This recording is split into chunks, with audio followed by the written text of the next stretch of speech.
IPL ২০২৬ এখন পৌঁছে গেছে সবচেয়ে উত্তেজনাপূর্ণ মুহূর্তে। দীর্ঘ লড়াই শেষে অবশেষে নিশ্চিত হয়েছে প্লে অফের ৪ দল। এখন প্রশ্ন একটাই, কার হাতে উঠবে এবারের শিরোপা? বর্তমান পয়েন্ট টেবিলের দিকে তাকালে দেখা যাচ্ছে ৩টি দল সমান ১৮ পয়েন্ট নিয়ে শক্ত অবস্থানে আছে। তারা হল royal Challengers Bengaluru, Gujarat Titans এবং সানরাইজার্স হায়দ্রাবাদ। আর ১৬ পয়েন্ট নিয়ে প্লে অফ নিশ্চিত করেছে রাজস্থান রয়্যালস। প্রথমেই কথা বলি রয়্যাল চ্যালেঞ্জার্স বেঙ্গালুরু নিয়ে। এই মৌসুমে দলটি ছিল অসাধারণ ধারাবাহিক। ব্যাটিং ইউনিট যেমন আগ্রাসী, তেমনি বোলিংয়েও দেখা গেছে দারুণ নিয়ন্ত্রণ।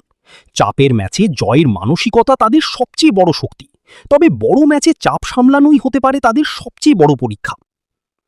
এবার আসি গুজরাট টাইটান্সের কথায়। পুরো টুর্নামেন্টে তারা খেলেছে খুব হিসেবি ক্রিকেট। ব্যাটিং, বোলিং ও ফিল্ডিং সব বিভাগেই ভারসাম্য দেখা গেছে। কঠিন পরিস্থিতি থেকে ম্যাচ বের করে আনার অভিজ্ঞতা তাদের বড় শক্তি। অনেকের মতে এবারের সবচেয়ে ভারসাম্যপূর্ণ দলও হতে পারে গুজরাট টাইটান্স। অন্যদিকে সানরাইজার্স হায়দ্রাবাদ দেখিয়েছে ভয়ঙ্কর আক্রমণাত্মক ক্রিকেট। বিশেষ করে ব্যাটিং লাইনে তাদের আত্মবিশ্বাস আলাদা নজর কেড়েছে।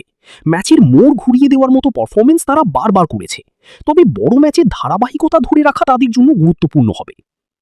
আর রাজস্থান রয়্যালস ১৬ পয়েন্ট নিয়েও কাউকে হালকাভাবে নেওয়ার সুযোগ নেই। এই দলটি বরাবরই চমক দিতে জানে। গুরুত্বপূর্ণ সময়ে ম্যাচ জেতার ক্ষমতা এবং দলীয় সমন্বয় তাদের বড় অস্ত্র। প্লে অফে ১-২টি ভালো পারফরমেন্সই বদলে দিতে পারে পুরো গল্প। এখন প্রশ্ন হলো, কারা সবচেয়ে এগিয়ে? যদি ধারাবাহিকতা দেখা হয় তাহলে রয়্যাল চ্যালেঞ্জার্স বেঙ্গালুরু ও গুজরাট টাইটান্স কিছুটা এগিয়ে। যদি বিস্ফোরক ক্রিকেটের কথা বলা হয়, সানরাইজার্স হায়দ্রাবাদ ভয়ঙ্কর প্রতিপক্ষ। আর আন্ডারডগ হিসেবে রাজস্থান রয়্যালস যে কোনো সময় চমক দিতে পারে। তবে ক্রিকেট অনিশ্চয়তার খেলা। একদিনের দুর্দান্ত পারফরমেন্স বদলে দিতে পারে সব হিসাব।